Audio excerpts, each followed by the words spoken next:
نستعينه ونستغفره ونعوذ بالله من شرور أنفسنا وسيئات أعمالنا. من يهده الله فلا مضل له ومن يضلل فلا هادي له، وأشهد أن لا إله إلا الله وحده لا شريك له، وأشهد أن محمدا عبده ورسوله. يا أيها الذين آمنوا اتقوا الله حق تقاته ولا تموتن إلا وأنتم مسلمون. يا أيها الناس اتقوا ربكم الذي خلقكم من نفس واحدة وخلق منها زوجها وبث منهما رجالا كثيرا ونساء، واتقوا الله الذي تساءلون به والأرحام إن الله كان عليكم رقيبا. يا أيها الذين آمنوا اتقوا الله وقولوا قولا سديدا يصلح لكم أعمالكم ويغفر لكم ذنوبكم، ومن يطع الله ورسوله فقد فاز فوزا عظيما. أما بعد، فإن أصدق الحديث كتاب الله، وأحسن الهدي هدي محمد صلى الله عليه وسلم، وشر الأمور محدثاتها، وكل محدثة بدعة، وكل بدعة ضلالة، وكل ضلالة في النار. قال الله عز وجل: وأن هذا صراطي مستقيما فاتبعوه ولا تتبعوا السبل فتفرق بكم عن سبيله ذلكم وصاكم به لعلكم تتقون. وقال النبي صلى الله عليه وسلم لما سئل عن الفرقة الناجية قال: هم ما أنا عليه اليوم وأصحابي. அன்பார்ந்த சகோதரர்களே, பெரியோர்களே, தாய்மார்களே, நபி ஸல்லல்லாஹு அலைஹி வஸல்லம் அவர்கள் சொன்னார்கள்: மை யுரிதில்லாஹு பிஹி கைரன் யுஃபக்கிஹு ஃபித்தீன். அல்லாஹ் உண்மையிலேயே யாருக்கு நலவை நாடுகிறானோ அவருக்குத்தான் மார்க்கத்தில் விளக்கத்தை கொடுக்கிறான் என்று சொன்னார்கள். ஆக அல்லாஹ் நம்மை இந்த மார்க்க வகுப்பை, இஸ்லாமிய கொள்கை அடிப்படைகளை குறித்து அறிந்து கொள்வதற்கு வாய்ப்பளித்திருக்கின்றான். இது அல்லாஹ் நம்மை நேசிக்கிறான் என்பதற்குண்டான அடையாளம் என்பதை நாம் முதலாவதாக மனதிலே பதிவு வைத்துக் கொள்ள வேண்டும். அன்பார்ந்த சகோதரர்களே, சென்ற வாரத்தில் நாம் அல்லாஹுவை ஈமான் கொள்வது எப்படி, அல்லாஹுவை நம்புவது எப்படி, அல்லாஹுவை நம்புவது என்றால் என்ன என்பதை நாம் பார்த்தோம். அதில் முதலாவதாக இந்த உலகத்தை படைத்து பரிபாலித்து ரட்சித்து காக்கக்கூடிய இறைவன் இருக்கிறான் என்று நம்ப வேண்டும். இரண்டாவதாக இதை செய்யக்கூடிய அந்த இறைவன் அல்லாஹ் தான் என்று நம்ப வேண்டும். மூன்றாவது, இந்த அல்லாஹ் தனக்கென்று குர்ஆனிலும் சுன்னாவிலும் தன்னை குறித்து அறிமுகப்படுத்தி இருக்கக்கூடிய தனது பெயர்கள், தனது பண்புகள் குறித்த விஷயத்தில் அவன் ஒருவன் தான் என்று அவனை ஒருமைப்படுத்த வேண்டும் என்று நாம் பார்த்தோம். ஆக மொத்தம் சுருக்கமாக சொல்வதாக மூன்று விஷயங்கள்.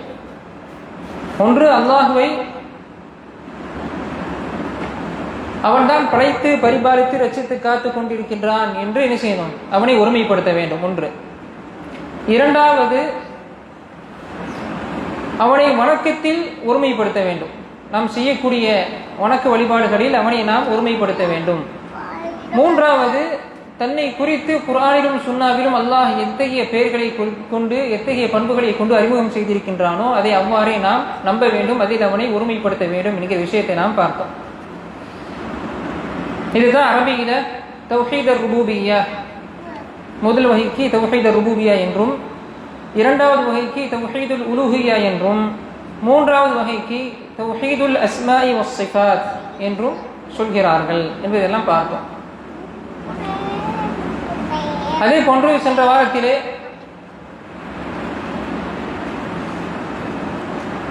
தௌஹீத் என்கிற வார்த்தை குர்ஆன் சுன்னாவிலே இடம்பெற்றிருக்கிறதா என்பதை குறித்து நாம் பார்த்தோம். குர்ஆன்ல ஏகத்துவத்தை குறிக்கக்கூடிய எண்ணற்ற வாசகங்கள் இருக்கிறது என்றும், அது எல்லாருக்கும் நாம் அனைவரும் அறிந்திருக்கக்கூடிய சூரத்துல் இக்லாஸ்ல குல் ஹுவல்லாஹு அஹத், உதாரணமாக சூரத்துல் இக்லாஸ்ல அல்லாஹ் தன்னை குறித்து அறிமுகம் செய்யும் பொழுது சொல்கிறான், நபியை நீர் இந்த மக்களிடத்திலே கூறுவீராக, ஹுவ அவன் அல்லாஹ், அவன் ஒருவனே. குல் நபியை நீர் கூறுவீராக, ஹுவ அவன் அல்லாஹ் ஒருவனே என்று இந்த மக்களிடத்திலே கூறுவீராக என்று சொல்கிறான். ஒருவன் என்றால் அந்த ஒருவன் ஒருமைப்பாடு, ஏகத்துவம், இதை குறிக்கக்கூடியதுதான் என்னது? தௌஹீத் என்பதை நாம் பார்த்தோம். இப்போ ஒருவன் என்றால் எதிர ஒருவன், அதைத்தான் விளக்கமாக பார்த்துருக்கிறோம். அவன் படைத்து பரிபாலித்து ரட்சித்து காக்கக்கூடிய விஷயத்திலே அவன் ஒருவன் தான், அவன் மாத்திரம்தான் இந்த செயல்பாடுகளை செய்து கொண்டிருக்கிறான் என்று நாம் பார்த்தோம். அதே போன்று வணக்கத்திற்குரியவன் அவன் ஒருவன் தான் என்பதை நாம் பார்த்தோம். மூன்றாவது, அவனுக்கென்று இருக்கக்கூடிய பெயர்கள் பண்புகளில் அவன் ஒருவன் தான் என்பதை என்ன செய்யணும் நாம் பார்க்கிறோம். அப்போ குர்ஆன் சுன்னாவில் அவனுடைய ஒருமைப்பாடை குறித்து எங்கெல்லாம் வருமோ அதை எப்படி நாம் புரிந்து கொள்ள வேண்டும்? இந்த மூன்று விஷயங்களை வைத்துத்தான் நாம் புரிந்து கொள்ள வேண்டும் என்பதெல்லாம் சென்ற வாரத்தில் நாம் பார்த்தோம்.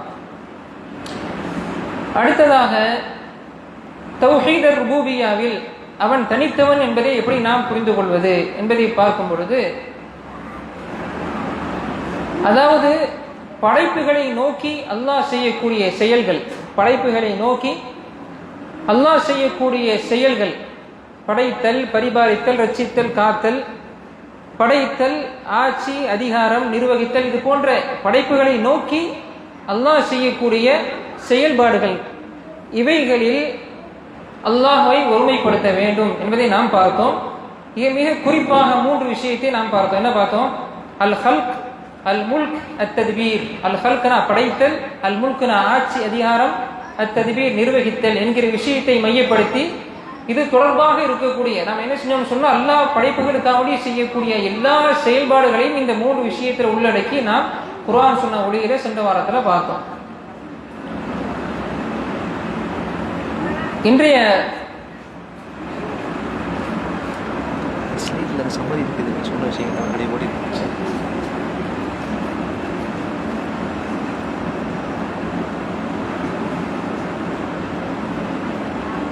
நீங்கள் சுருக்கமாக பார்த்து நிறுத்திங்கன்னா உங்களுக்கு முன்னால் இந்த டிஸ்பிளேல தெரியும். அல்லாஹ்வை நாம் எவ்வாறு நம்ப வேண்டும் என்கிற விஷயத்தை பொறுத்தவரையில், அல்லாஹ் இருக்கிறான் என்று நம்புவது, அவனுடைய படைத்தல், ஆட்சி, அதிகாரம் செய்தல், நிர்வகித்தல் போன்ற செயல்களில் அவன் தனித்தவன் என்று நம்புவது, அவனுக்குரிய வணக்க வழிபாடுகளில் அவன் தனித்தவன் என்று நம்புவது, அவனுடைய பெயர்கள் மற்றும் பண்புகளில் அவன் தனித்தவன் என்று நம்புவது. இதைத்தான் நம்ம சற்று நேரத்திற்கு முன்பாக சொன்ன விஷயங்கள். இது மிக முக்கியமாக நாம் கவனிக்க வேண்டியது, அல்லாஹ் இருக்கிறான் என்று நம்புவது இருக்குல்ல, அல்லாஹ் இருக்கிறான் என்று நம்புவது விளங்குவதற்காக வேண்டி விளக்கமாக சொல்லப்பட்ட விஷயம். ஏன்னா இந்த படைத்து பரிபாலித்து ரட்சித்து காக்கக்கூடிய இறைவன் ஒருவன் இருக்கிறான் என்று நம்ப வேண்டும் என்று சொல்லும் பொழுது என்ன செய்கிறது? இறைவன் இருக்கிறான் என்று நம்புறதும் உள்ள அடங்கிறது. புரியுதா? அந்த தெரியக்கூடிய விஷயம் புரியுதா? நான்குங்கிறது இது விளக்கத்துக்கு வேண்டி நான்காக போடப்பட்டிருக்கு. இதை மூன்றாகத்தான் அரபியில் என்ன செய்யப்படும்? தௌஹீத் ருபூபிய்யா, தௌஹீத் உலூஹிய்யா, தௌஹீதுல் அஸ்மாஇ வ ஸிஃபாத் என்று சொல்லப்படும். பொதுவாக இந்த வகுப்பில் நாம் எந்த ஒரு விஷயமாக இருந்தாலும் அதற்குண்டான அடிப்படைகளை குர்ஆன் சுன்னா ஒளியிலே நாம் பார்த்து வருகிறோம்.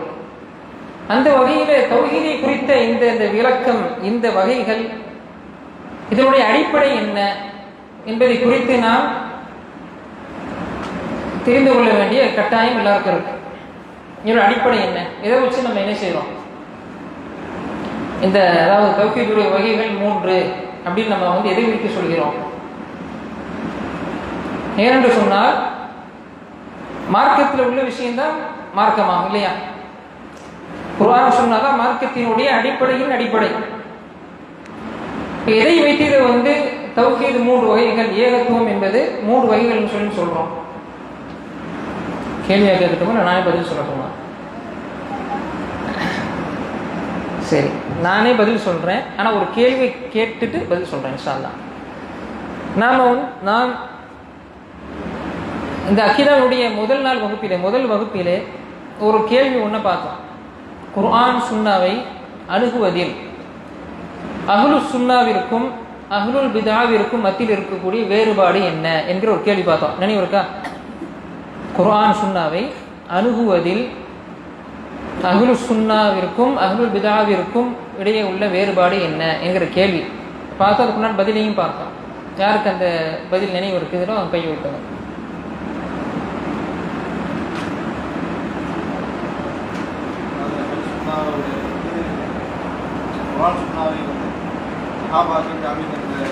கடந்த நூற்றாண்டுகள் வாழ்ந்தவங்க எப்படி அதை விளங்கினாரோ அந்த புரிதலின் அடிப்படையில் குர்ஆன் சுன்னாவை வலுவாங்க. வழிகேடுகளை பொறுத்த வரைக்கும் அவங்க குர்ஆன் சுன்னாவிட தன்னுடைய அறிவையும் தன்னுடைய பகுத்தறிவாதத்தையும் அவங்க முற்படுத்துவாங்க. இது பதிலில் ஒரு ஒரு பகுதி. என்ன பதில் சொன்னாங்க?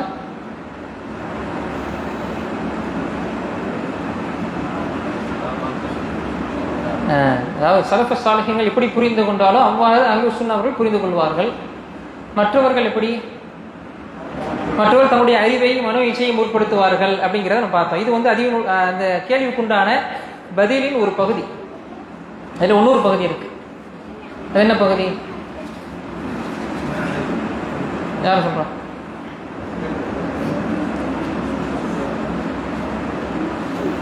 கேள்வி புரியுது தானே? குர்ஆன் சுன்னாவை அணுகுவதில் அஹ்லுஸ் சுன்னாவிற்கும் அஹ்லுல் பிதாவுக்கும் மத்தியில் இருக்கக்கூடிய வேறுபாடு என்ன?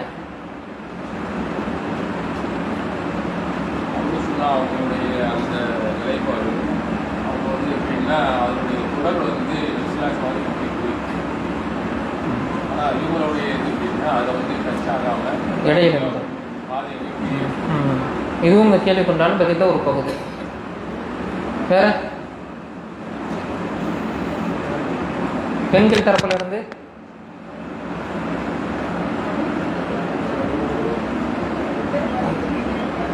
மைக்கு கொடுத்தா கேட்கணும்.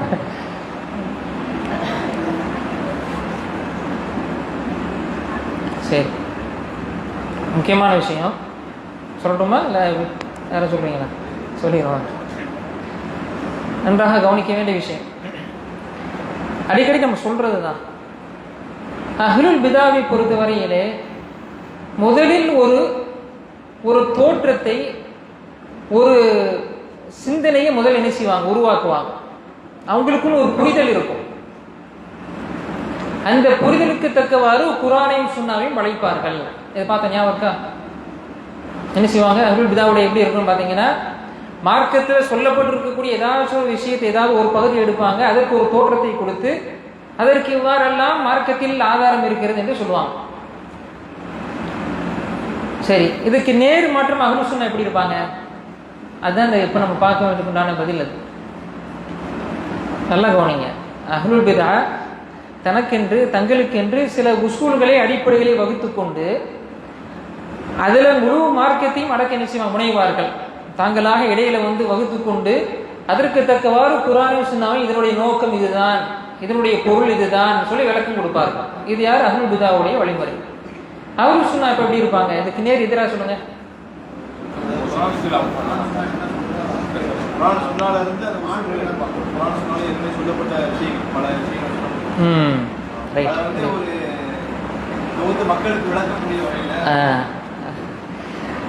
கரெக்ட், மாஷா அல்லாஹ், பாரக்கல்லாஹ். அதாவது அஹ்லுஸ் சுன்னாவுடைய நிலைப்பாடு என்னவென்றால், எந்த உசூலையும் தொகுக்கிறது கிடையாது. முதல்ல ஒரு புரிதலை நம்மளா கற்பனையில புரிந்து கொண்டு அதற்கு தக்கவாறு குர்ஆன் சுன்னாவை என்ன செய்ய வளைக்கிறதுங்கிறது நம்முடைய பண்பாடு, வழிமுறை கிடையாது. மாறாக மார்க்கத்தினுடைய எந்த ஒரு விஷயமாக இருந்தாலும், எந்த ஒரு சப்ஜெக்டாக இருந்தாலும், எந்த ஒரு மசாலாவாக இருந்தாலும், இது என்னன்னா பொதுவாக கொள்கை ரீதியான விஷயத்துக்கும் பொருந்தும், ஃபிக்ஹ் ரீதியான விஷயங்கள், அமல் ரீதியான விஷயங்களுக்கும் பொருந்தும். இது ரொம்ப முக்கியமான ஒரு அடிப்படை, இதை நம்ம புரிந்து கொள்ள வேண்டியது. இப்போ எந்த ஒரு கொள்கை விஷயமாக இருந்தாலும் சரி, அமல் சார்ந்த விஷயமாக இருந்தாலும் சரி, நம்பிக்கை சார்ந்த விஷயமாக இருந்தாலும் சரி, செயல் சார்ந்த விஷயமாக இருந்தாலும் சரி, இவருடைய அணுகுமுறை என்னவென்றால் அந்த சப்ஜெக்ட் சம்பந்தமாக அது தொடர்பாக குர்ஆன் சுன்னாவில் என்ன எல்லாம் வந்திருக்குன்னு எல்லாத்தையும் கலெக்ட் பண்ணுவாங்க. ஒரு இடத்துல என்ன செய்வாங்க? எல்லாத்தையும் கலெக்ட் பண்ணுவாங்க. இது தொடர்பாக ஸலஃபுஸ் ஸாலிஹீனுடைய புரிதல் எப்படி இருந்தது, என்ன செய்வாங்க, எப்படி இருந்தது என்று அதை குறித்து ஆய்வு செய்வார்கள். இதற்கு பிறகு என்ன செய்வாங்க, அதிலிருந்து இஸ்தின்பாத், இஸ்திக்ரா, அத்ததப்பு வல் இஸ்திக்ரான்னு சொல்லி அரபியில் சொல்லுவாங்க. அடுத்து இதிலிருந்து ஆய்வு செய்வார்கள், சட்டத்தை எடுப்பார்கள். இந்த வகையில தான் நாம் பார்க்கக்கூடிய ஃபர்து, வாஜிபு, முஸ்தஹப் இருக்கு இல்லையா, மக்ரூ, ஹராம், ஃபிக்ஹ் ரீதியான விஷயங்கள் நம்ம பார்க்குறோம்ல. தொழுகைன்னு எடுத்துட்டோம்னா ஷரத்து, ருக்னு இதெல்லாம் பார்க்குறோம்ல. வேற என்ன இருக்கு, முஸ்தஹல் ஹதீஸ் எடுத்துறோம் அப்படின்னு சொன்னால் அதில் ஹதீஸ் சஹீஹ் தஈஃப்னு இருக்கு. சஹீஹுடைய 2 வகை, ஹசனில் 2 வகை, ஹசன் லி கைரி, ஹசன் லி தாத்தி. அதே மாதிரி சஹீஹில் சஹீஹ் லி தாத்தி, சஹீஹ் லி கைரி. இப்போ தஈஃப்னா அதில் வகைகள். இது போன்ற விஷயங்கள் எல்லாம் எப்படி வருது, இது எல்லாமே என்னன்னு கேட்டால் ஆய்வுக்கு, அதாவது ஆய்வின் அடிப்படையில். இது என்னன்னா, அதாவது ஹதீஸ் கலைகளை பொறுத்தவரை அது ஒரு கலை என்ற ரீதியில் பார்க்கப்படுது. ஆனால் இந்த கொள்கை அமல் என்று வரும் பொழுது இதை குறித்து குர்ஆன் சுன்னாவும் எப்படியெல்லாம் சொல்கிறது என்று என்ன செய்யுது. உதாரணமாக தொழுகை எடுத்துட்டோம்னு சொன்னால் தொழுகை தொடர்பாக என்னென்ன ஹதீஸ்கள் எல்லாம் வந்திருக்குது, தக்பீர் கட்டுறதுன்னு சொன்னால் அது சொந்தமாக என்னென்ன ஹதீஸ்கள் வந்திருக்குது, குர்ஆன் வசனங்கள் இருக்குது. நம்ம கிராத் ஓதுறதுன்னு சொன்னால் அது தொடர்பாக குர்ஆன் வசனம் ஹதீஸ்கள் என்ன, இப்படி என்ன செய்யறது, எல்லாவற்றையும் ஒன்று சேர்ந்து ஒரு இடத்துல வைத்து என்ன செய்வது, ஆய்வு செய்வது. இதை குறித்து ஸலஃப்களுடைய புரிதல் எப்படி இருந்தது என்று என்ன செய்வது, பார்க்கிறது. இது யாருடைய வழிமுறை, அஹ்லுஸ் சுன்னாவுடைய வழிமுறை. இது எல்லா விஷயத்துக்கும் இதுதான் அவங்களுடைய முறை. ஏதாச்சும் எந்த ஒரு மசாலாவாக இருக்கட்டும், எந்த ஒரு மசாலாவாக இருந்தாலும் அது எப்படி அனுப்புவாங்கன்னு சொன்னால், இது சம்பந்தமாக குர்ஆன்ல என்ன வந்திருக்கு, இது சம்பந்தமாக ஹதீஸ் என்ன வந்திருக்கு, இது சம்பந்தமாக ஸலஃப்களுடைய கூற்றுகள் என்ன இருக்கு, விளக்கங்கள் என்ன இருக்கு, அவங்களுடைய புரிதல் எப்படி இருக்கு என்று எல்லாவற்றையும் ஒரு இடத்தில் ஒன்று திரட்டி அதை என்ன செய்வாங்க, அதிலிருந்து சட்டங்கள் எடுப்பார்கள். புரியுதா? இது ரொம்ப முக்கியமான விஷயம். ஏன்னா நீங்களும் தானே உசூல் போடுறீங்க. இந்த அக்ஸாமு தௌஹீத், இப்படி தௌஹீதுல் வகைகள் எப்படி சொல்றீங்க, இது போன்ற கேள்விகள்லாம் வருது அல்ல, இதற்கு இதுதான் பதில். அப்போ குர்ஆன் சுன்னாவில் என்ன எப்படி இருக்கு, தொடர்பாக என்ன இருக்குதுன்னு பார்த்தோம்னா பல இடங்கள்ல என்ன செய்யலாம், நாம் இது விஷயமாக நாம் பார்க்கலாம். உதாரணத்துக்கு ஒரு விஷயத்தை நான் சொல்கிறேன். அல்லாஹ் குர்ஆனில் சொல்கிறான், சூரத்து மரியம்ல, ரப்புஸ் ஸமாவாதி வல் அர்தி வமா பைனஹுமா. அல்லாஹ் தன்னை குறித்து அறிமுகம் செய்யும் பொழுது சொல்கிறான், ரப்புஸ் ஸமாவாதி வல் அர்தி வமா பைனஹுமா.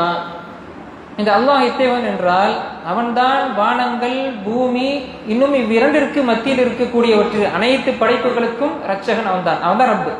என்ன சொல்றான், ரப்புஸ் ஸமாவாதி வல் அர்தி வமா பைனஹுமா என்று சொல்லிவிட்டு அடுத்து சொல்கிறான், ஃபஅ்புதுஹு வஸ்தபிர் லிஇபாததி.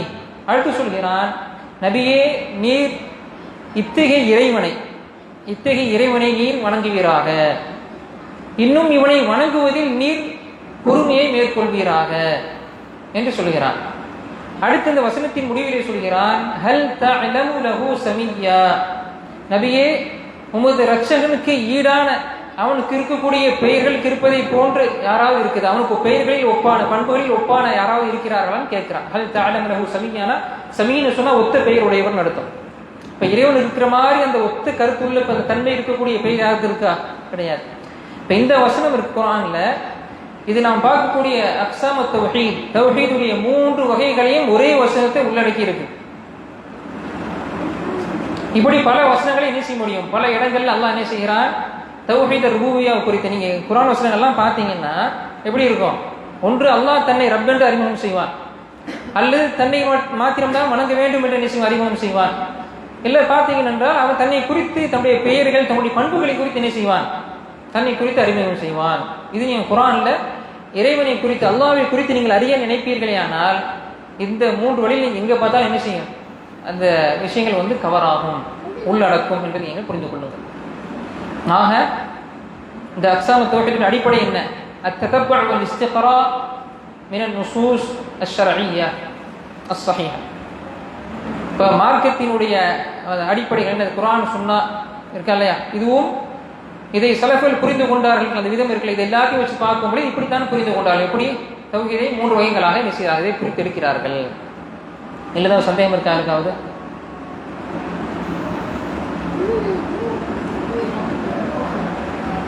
சீக்கிரம்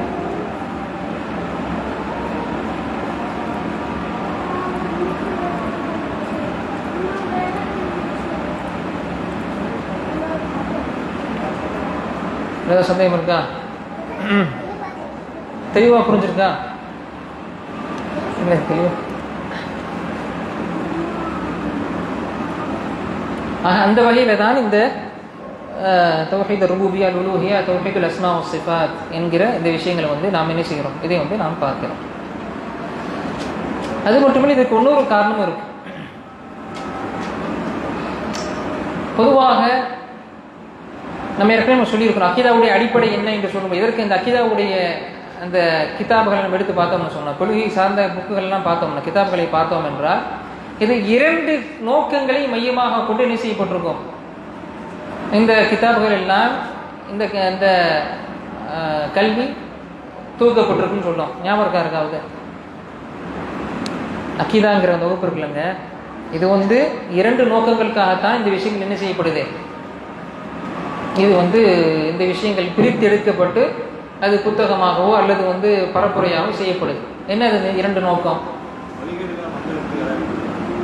ஓகே, 1 மாஷா அல்லாஹ். அடுத்து மறைவான விஷயங்கள் மாஷா அல்லாஹ். ரைட்.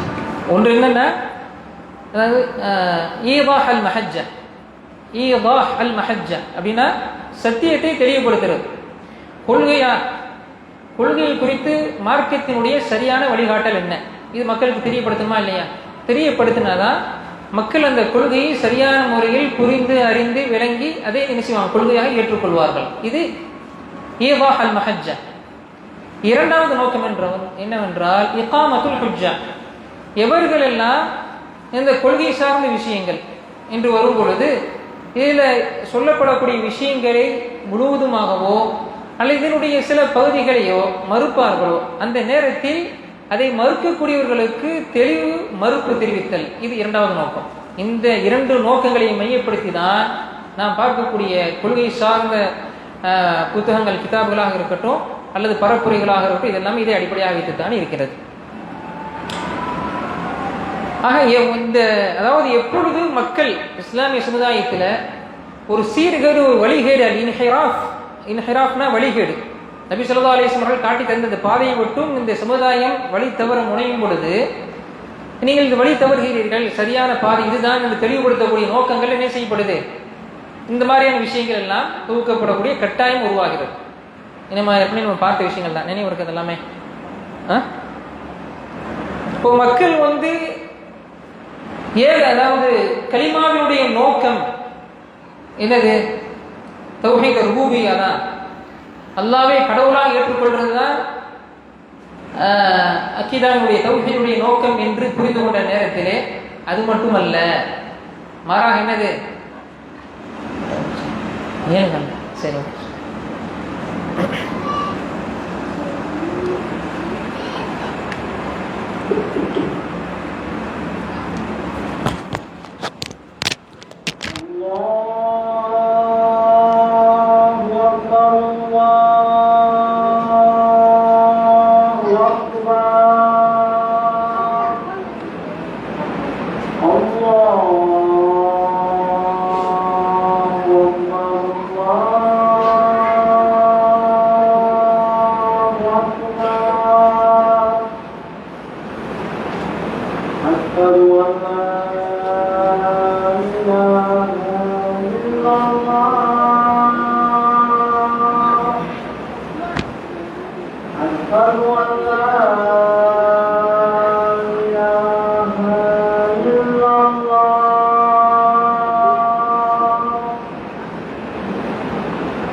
حي على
والسلام على رسول الله وعلى آله وصحبه ومن اهتدى بهداه. அன்பார்ந்த சகோதரர்களே, ஆக மக்களிடத்திலே சீர்கேடு ஏற்படும் பொழுது, பாதை தவறும் பொழுது, சீரிய பாதையை ஒட்டும் அவர்கள் கடன் போடும் பொழுது அதை குறித்த தெளிவை ஏற்படுத்தக்கூடிய கட்டாயம் ஏற்பட்ட காரணத்தினால் இதை குறித்த தெளிவுகளை தெளிவுபடுத்தும் வண்ணமாக இந்த விஷயங்கள் எல்லாம் பேசப்படுது, துவக்கப்படுது, வகுக்கப்படுது, மக்களுக்கு பரப்புரை செய்யப்படுகிறது. சரி, இன்றைய வகுப்பில் நாம் பார்க்க இருப்பது தௌஹீத் ருபூபிய்யாவில் ஏற்படக்கூடிய வழிகேடுகள் என்ன. சரி, முதல்ல இந்த மூணு வித்தியாசம் தெளிவா புரிஞ்சுச்சுன்னா, தௌஹீத் ருபூபிய்யான்னு சொன்னா படைத்து பரிபாலித்து ரட்சித்து இந்த படைப்பினங்கள் தேவையாகக்கூடிய எல்லா விஷயங்களும் இறைவன் என்ற இடத்திலிருந்து செய்யக்கூடிய அந்த பண்புகள் அதான் இதுல தெளிவாகல. சரி, இதுல ஏற்படக்கூடிய வழிகேடுகள் என்ன? வழிகேடுன்னா தெரியல. வழிகள் இந்த தௌஹீத் ருபூபிய்யான்னு சொன்னா இதை செய்யக்கூடிய இறைவன் ஒருவன் இருக்கிறான் என்று நம்புவது, அவனை ஒருமைப்படுத்துவது இல்லையா? இந்த சிந்தனையில ஏற்படக்கூடிய வழிகேடுகள் என்னென்ன வழிகேடுகள்? இதெல்லாம் இப்போ உங்களை கேள்விகள் கேட்கப்படும், எல்லாருக்கும் தெரிஞ்ச பதில்கள் தான். அதனால டக்கு டக்குன்னு சொல்லுங்க. இதில் ஏற்படக்கூடிய வழிகேடுகள்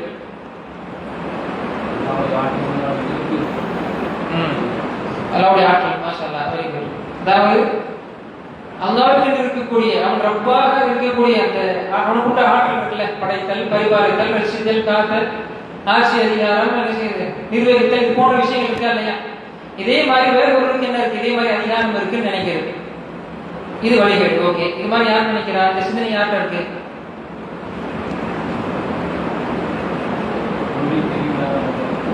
அதான் எத்தனை மக்கள் அவர்கள் வழிகட்ட சூப்பி சிந்தனை இருக்கக்கூடிய மக்கள் எடுத்து என்ன செய்யுது? இது போன்ற விஷயங்கள்லாம் இருக்கு. அல்லாஹ் மாத்திரம் தான் ரிஸ்க் அளிப்பவன் தெரிஞ்சு என்ன செய்யறது? அது அறியாமல் புரியாமல் யாரிடத்துல அல்லாஹ்வை தவிர யாரிடத்துல அழைத்து பிரார்த்திக்க கூடாது.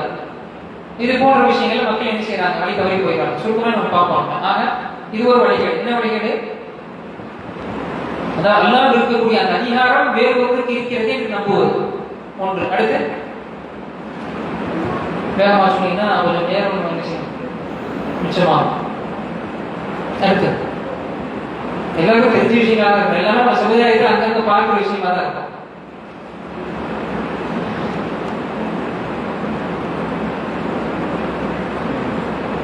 நாத்திக சிந்தனை, இறைவனே இல்லை என்று சொல்லக்கூடிய சிந்தனை. இது முஸ்லிமாக இருக்கக்கூடிய முஸ்லிம் மக்களிடத்தில் இப்போ அதாவது எத்தனை பேர் இருக்கு? பேரளவு முஸ்லிமாக இருப்பாங்க, அவங்க இறை நம்பிக்கையே இருக்காது. இப்படி இருக்காங்களா இல்லையா? இருக்கிறாங்க, இப்படியும் இருக்கிறார்கள். பெயர் தாங்கி முஸ்லிம்களில் எல்லாரும் நம்பிக்கை இல்லைங்க அப்படின்னு பெயரளவுல முஸ்லிமா இருக்கக்கூடிய மக்கள் இருக்கிறாங்க, நல்லா பாதுகாக்கும். ஆக நாத்திக சிந்தனை இது என்னது?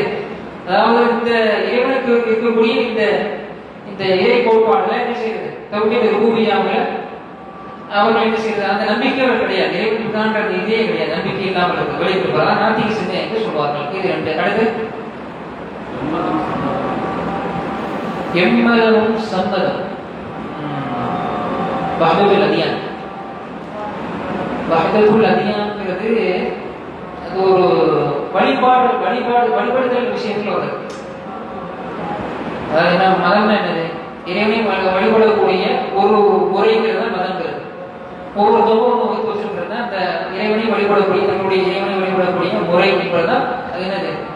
மதம்ங்கிறது. இது என்னன்னு கேட்டா இரண்டாவது இதுல வரும் தௌஹீத் ருபூபிய்யா. அதுலதான் இந்த இறைவனை வணங்க வேண்டும் என்ற விஷயத்தை நம்ம ஒருமைப்படுத்தல் என்று வரும் பொழுது அந்த மற்ற மதங்கள் என்னன்னா இது வணங்குவதற்கு உண்டான முறைகளை வேறுபடுத்தி இப்படித்தான் வணங்க வேண்டும் என்று நிச்சயிக்கிறது மதங்கள் உருவாகியது. அப்ப எல்லா மதங்களும் ஒன்று நினைப்பதும் கூட அதை சார்ந்தது வழிகள், அதை சார்ந்த வழிகள். புரியுதா? சரி, வேறு வழிகள்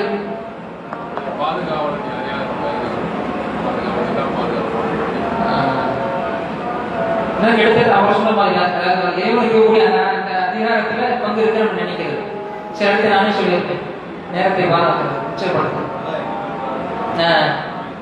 அத்வைத கொள்கை, வஹ்தத்துல் வஜூத், காண்பதெல்லாம் கடவுள் என்கிற சிந்தனை. இது மாற்றா காலத்தில் இருந்து இன்றைய காலத்தில் சில முஸ்லிம்களிடத்திலையும் இருக்கு. காண்பதெல்லாம் கடவுள், காண்பதெல்லாம் கடவுள் இறைவன் என்ற சிந்தனை வந்து இருக்குது. அது எப்படி நினைக்கிறாங்க அப்படின்னா, அவன் எல்லா இடத்திலும் ஐக்கியமாக இருக்கிறான் என்று நினைக்கிறார். இப்போ அல்லாஹ்வுடைய உள்ளமை அல்லாஹ் படைத்து பரிபாலித்து ரட்சி செய்யக்கூடிய அந்த ஒரு பண்பு இறைவன் கொண்டுட்டார். இதை என்ன செய்யறாங்க, எல்லாத்துக்கும் இருக்கு, பரவி இருக்கிறான், சமமாக இருக்கிறான்னு சொல்லக்கூடிய ஒரு விளக்கம். இதுவும் ஒரு வழிகேடு. வேற அடுத்து சரி வஹ்தல் அல்-ஹுலூல் வல்-இத்திஹாத். அல்-ஹுலூல் வல்-இத்திஹாத் என்ன அர்த்தம்? அகீதத்துல் ஹுலூல் வல்-இத்திஹாத் அப்படின்னா இறைவன் ஒரு மேல இறங்கி செஞ்சுட்டான், அவரோட ஐக்கியமாகி விட்டான். எப்படி வந்து பால்ல தண்ணீரை கலந்தா பாலும் தண்ணீர் ஒன்னாயிருமோ, அதே போன்று இறைவன் இந்த நபர் மீது இறங்கி செஞ்சுட்டான், ஐக்கியமாகி விட்டான் என்கிற அந்த கொள்கை.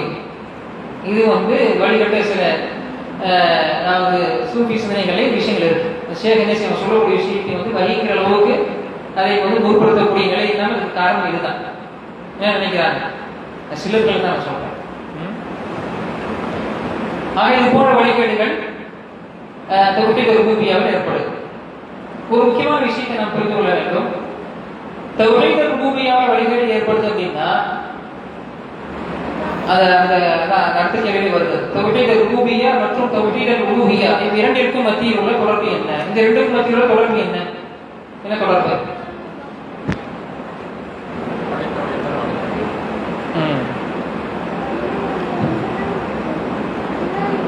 சரி, நானே சொல்றேன், நேரத்தை மிச்சப்படுத்த அடிப்படையில். அதாவது இறைவனாக இருப்பவன்னா இறைவனுக்கு உண்டான அந்த பண்புகள் தன்மைகள் என்னது? படைத்து பரிபாலித்து ரசித்து காத்துங்கிற விஷயம், அல்லது நம்ம போனவர் பார்த்த மாதிரி பார்க்கறதா இருந்தா படைத்தல், ஆட்சி அதிகாரம், நிர்வகித்தல் என்கிற இந்த செயல்பாடு கொண்டிருக்கக்கூடிய ஒரு இறைவனாக யார் இருக்கிறானோ அவன் தான் வணக்கத்திற்கு தகுதியுடையவன் என்று நம்புவது. இதை குர்ஆன் தொடர்பு. அல்லாஹ் குர்ஆன்ல பல இடங்கள் என்ன செய்வான், தன்னை ஒரு ரப் என்று அறிமுகம் செய்வான். அல்லாஹ் என்ன செய்வான், ரப் என்று அறிமுகம் செய்வான். அது எல்லாம் இப்படி எல்லாம் உங்களுக்கு என்ன செய்தான், வானத்திலிருந்து மழை பொழிய வைத்தான், பூமியை என்ன செய்ய உங்களுக்கு விரிப்பாக ஆக்கினான் என்று தன்னை குறித்து தன்னை ஒரு இறைவனாக இருந்து உங்களுக்கு என்னவெல்லாம் செய்கிறேன் என்று சொல்லும் பொழுது இறுதியாக என்ன செய்வான், இத்தகைய இறைவனை உங்களுக்கு இறைவனை வணங்குங்கள் என்று வசனங்களை முடிப்பான். வணக்கம், வணக்கத்திற்குரியவன் என்ற பொருள்படக்கூடிய வகையில் என்ன செய்வான், தான் செய்யக்கூடிய செயல்கள் உபாரங்களை அடுக்கடுக்கா சொல்லி சொல்லி கடைசியில் போய் முடிப்பான். அந்த விஷயத்தை வணக்கம், வணக்கத்திற்குரியவன், வழிபாடு வகையான விஷயங்களை முடிப்பான். ஏன் முடிக்கிறான்? இவைகளை எல்லாம் செய்யக்கூடியவன் தான் உண்மையில் வணக்கத்திற்குரியவன் என்பதை உணர்த்துவதற்காக. புரியுதா?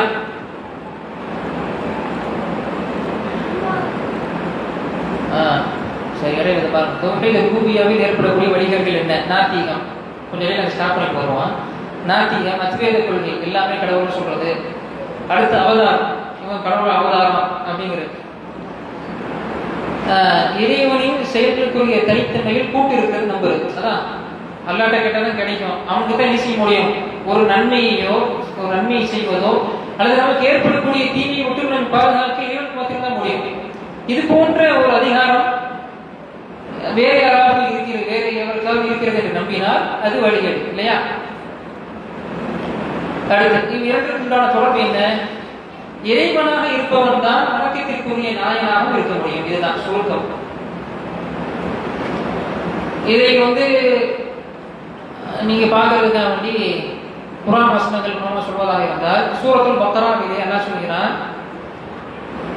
யா அய்யுஹன் நாஸ் உஅ்புது ரப்பக்கும் அல்லதி خلقக்கும் வல்லதீன மின் கப்லிக்கும் லஅல்லக்கும் தத்தகூன். என்ன சொல்கிறான்? அல்லாஹ் கேக்குறீங்க என்ன சொல்கிறான்? யா அய்யுஹன் நாஸ், மக்களே. மக்களை யாரை குறிப்பிடும்? மக்கள்னா யாரு? உலக மனிதன் என்கிற பெயரில் இருக்கக்கூடிய அனைவருமே மக்கள் தான். முஸ்லிம்கள், முஸ்லிம் அல்லாதவர்கள் அனைவருமே குறிக்கக்கூடிய ஒரு சொல்லு.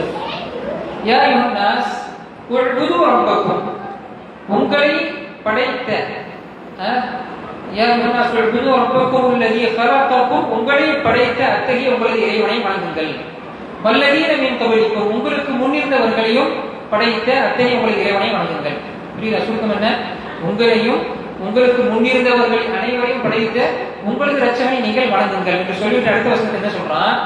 அல்லதி ஜஅல லக்குமுல் அர்த ஃபிராஷா, அவன் எத்தையோன் என்றால் அவன் தான் இந்த பூமியை உங்களுக்கு விரிப்பாக ஆக்கினான். அல்லதி ஜஅல லக்குமுல் அர்த ஃபிராஷா வஸ்ஸமாஅ பினா, வானத்தை முகடாகவும் ஆக்கினான். வஅன்ஸல மினஸ் ஸமாஇ மாஅன், வானத்திலிருந்து மழையை பொழிய செய்து ஃபஅக்ரஜ பிஹி மினஸ் ஸமராத்தி ரிஸ்கன் லக்கும், உங்களுக்கு உணவளிக்க வேண்டும் என்பதற்காக அதிலிருந்து மழை பொழிய வைத்து பூமியிலிருந்து என்ன செய்கின்றான், உங்களுக்கு தேவையான ரிஸ்கை வெளிப்படுத்துகிறான். ஃபஅக்ரஜ பிஹி மினஸ் ஸமராத்தி ரிஸ்கன் லக்கும், பழங்களிலிருந்து மற்ற தானியங்களிலிருந்து என்ன செய்கின்றான், உங்களுக்கு வேண்டிய ரிஸ்கை உணவாதாரங்களை வெளிப்படுத்துகிறான் என்று என்ன செய்கிறான், தன்னை அறிமுகப்படுத்துறான். இரண்டாவது கவனிக்கும் விஷயம் அப்படின்னா, முதலில் உங்களையும் உங்களுக்கு முன்னிருந்தவர்களையும் படைத்த இறைவனையும் வணங்குங்கள் என்று சொல்லிவிட்டு சொல்கிறான். எப்படி அறிமுகப்படுத்துறான், அவன் எத்தேவன் என்றால் உங்களுக்கு இதெல்லாம் செய்யக்கூடியவன் இவன் தான். அப்ப அதான் சொல்கிறோம். என்ன சொல்றோம், அதாவது இது போன்ற இறைவன் என்ற இடத்திலிருந்து என்னென்ன நமக்கு வேண்டிய விஷயங்களை எல்லாம் செய்யறான்ல, படைத்தல், பரிபாலித்தல், ரட்சித்தல், காத்தல், இது போன்ற செயல்களை எல்லாம் செய்யக்கூடிய அந்த இறைவன் தான் உண்மையில் வணக்கத்திற்குரியவன். எனவே அவனை நீங்கள் வணங்குங்கள். அல்ல வசனத்துடைய முடிவோடு என்ன சொல்றான் பாருங்க, فَلَا تَجْعَلُوا لِلَّهِ أَنْدَادًا وَأَنْتُمْ تَعْلَمُونَ.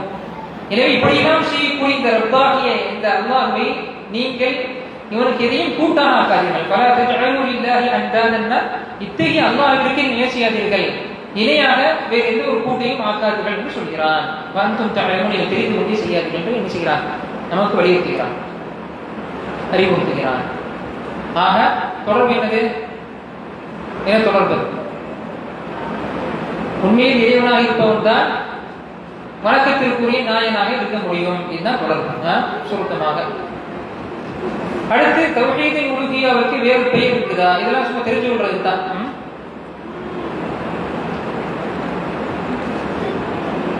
இதெல்லாம் அகீதா புத்தகங்களை இதுக்கு வேறு சில பெயர்கள் இருக்கிறது. தௌஹீதுல் இபாதா, தௌஹீதுல் இபாதான வணக்கங்களில் என்ன செய்யுது, வணக்கங்களை ஒருமைப்படுத்துவது. இப்ப இறைவனுக்கு ஒருமைப்படுத்துறது, வணக்கங்களை எல்லாம் என்ன செய்யணும், இறைவனுக்கு ஒருமைப்படுத்தணும், அல்லாஹ்வுக்கு ஒருமைப்படுத்தணும் அடிப்படை. தௌஹீதுல் உபூதிய்யா அப்படின்னா, உபூதிய்யானா அடிமைத்தனம், அடிமைத்தனத்தை இறைவனுக்கு மாத்திரம் என்ன செய்ய வேண்டும், ஒருமைப்படுத்த வேண்டும். அடுத்து தௌஹீதுல்லாஹி பி அஃஆலில் இபாத், அடியார்களுடைய செயல்பாடுகளை இறைவனுக்கென்று அடியார்கள் செய்யக்கூடிய செயல்பாடுகளில் என்ன செய்யணும், அல்லாஹ்வை ஒருமைப்படுத்த வேண்டும். இது எல்லாமே பாத்தீங்கன்னா ஒரு ஒத்த கருத்தை குறிக்கக்கூடிய பல்வேறுபட்ட வார்த்தைகள். எப்படி புரிஞ்சுக்கிறோம்னா, தௌஹீதுல் அமல்னு சொன்னா அதே மாதிரி தான், செய்யக்கூடிய அமல்களை இறைவனுக்கு மாத்திரம் என்று ஒருமைப்படுத்த வேண்டும். தௌஹீதுல் கஸ்த், அதாவது நோக்கம், நாம் செய்யக்கூடிய செயல்பாடுகள் நோக்கம் என்பது இறைவனுக்காகத்தான், எல்லாம் கிட்டத்தட்ட ஒரே கருத்து தான். தௌஹீதுல் இராதா வ தலப், இது அதே மாதிரி தான், நாட்டம், எண்ணம் எல்லாம் என்னது, இது இறைவன் என்பதுதான் என்கிற அவனை அவனை மாத்திரம் குறித்தாக்குதல், ஒருமைப்படுத்தல் கருத்தை குறிக்கும். தெளிவா இருக்கா?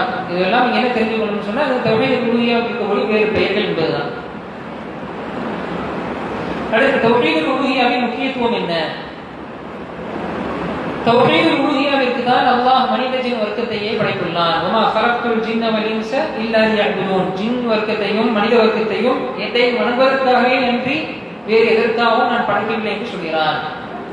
என்ன சொல்றாங்க, வமா ഖலக்துல் ஜின்ன வல் இன்ஸ இல்லா லியஅ்புதூன், மேலும் ஜின்களையும் மனிதர்களையும் என்னை அவர்கள் வணங்குவதற்காகவே அன்றி வேறு எதற்காகவும் படைக்கவில்லை. அடுத்து இந்த தௌஹீதுல் உலூஹிய்யாவிற்காகத்தான் அல்லாஹ் தூதர்களை அனுப்பி அவர்களுக்கு வேதங்களையும் இறக்கி அருளினான். அல்லாஹ் குர்ஆன் சொல்கிறான், மேலும் நிச்சயமாக என்னை தவிர வணக்கத்திற்குரிய இறைவன் இல்லை, எனவே என்னையே நீங்கள் வணங்க வேண்டும் என்று நாம் வஹி அறிவிக்காமல் நபியே உமக்கு முன்னர் எந்த தூதரையும் நாம் அனுப்பவில்லை. அப்ப அனுப்பப்பட்ட எல்லா தூதர்களுடைய ஒரே குறிக்கோள் என்னது, இறைவன் சொல்கிறான் தன்னை மாத்திரமே வணங்க வேண்டும் என்கிற கொள்கையை அடிப்படையாக வைத்துத்தான் நமக்கு முன்னிருந்த எல்லா தூதரையும் அனுப்பினோம் என்று சொல்கிறான். அடுத்து எல்லா ரசூல்மார்களின் ஆரம்ப மற்றும் இறுதி அடைப்பும் இந்த தௌஹீதுல் உலூஹிய்யாவின் பக்கமே இருந்தது. அல்லாஹ் என்ன சொல்கிறான், வலகத் பஅத்னா ஃபீ குல்லி உம்மத்தின் ரசூலன் அன் யஅ்புதுல்லாஹ வஜ்தனிபுத் தாகூத், ஒவ்வொரு சமூகத்திலும் திட்டமாக நாம் ஒரு தூதரை அனுப்பி இருக்கின்றோம். அத்தூதர் அச்சமூகத்தவர்களிடம் அல்லாஹ்வையே வணங்குங்கள், அல்லாஹ் அல்லாத வணங்கப்படும் அனைத்து விஷயங்களையும் தாகூத்களையும் விட்டும் நீங்கள் விலகிக் கொள்ளுங்கள் என்று கூறினார்கள்.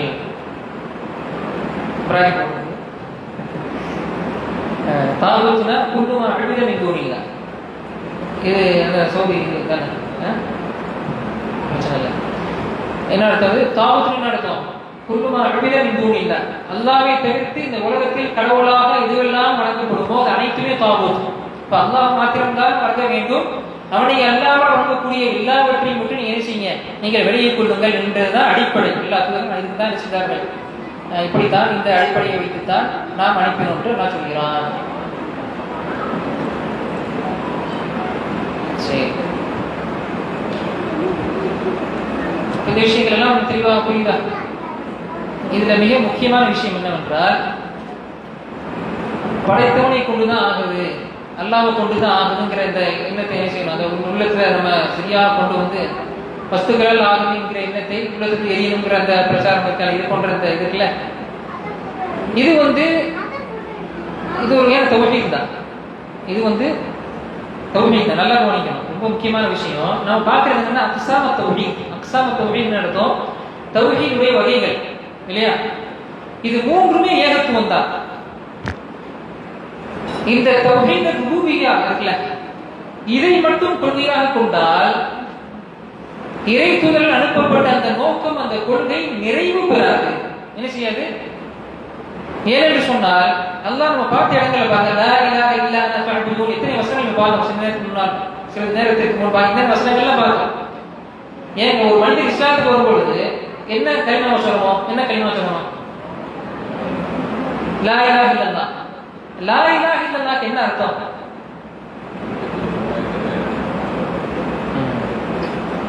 இலாஹ்ன்ற வார்த்தைக்கு அர்த்தமே வார்த்தைக்கு கொண்ட அர்த்தம். இலாஹ என்ன அர்த்தம் அரபியில? மஅபூத். சரியா?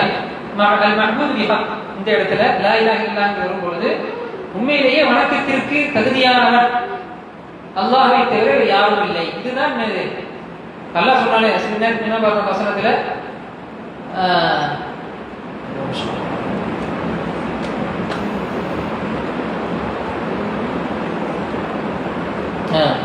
وما أرسلنا من قبلك من رسول إلا نوحي إليه لا إله إلا أنا فاعبدون.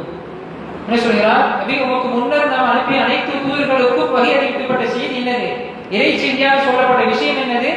லா இலாஹ இல்லா அனா ஃபஅபுதுன். அல்லாஹ் தன்னை குறித்து சொல்கிறான், என்னை தவிர வணக்கத்திற்குரிய வேறு கடவுள் இல்லை, வணக்கத்திற்குரிய நாயன் இல்லை என்கிறது அடிப்படை. அப்போ இந்த பிரச்சாரம் இதுதான் அடிப்படை. வெறும் இந்த இடத்துல பாருங்களேன், இந்த இடமோ வேற எந்த இடமோ லா ரப்ப இல்லல்லாஹ் அப்படின்றதா? லா ரப்ப இல்லல்லாஹ், லா காலிக இல்லல்லாஹ், லா ராஸிக இல்லல்லாஹ். மாற்று கருத்தே இல்லை. ரிஸ்க் அளிப்பவன் யாரு?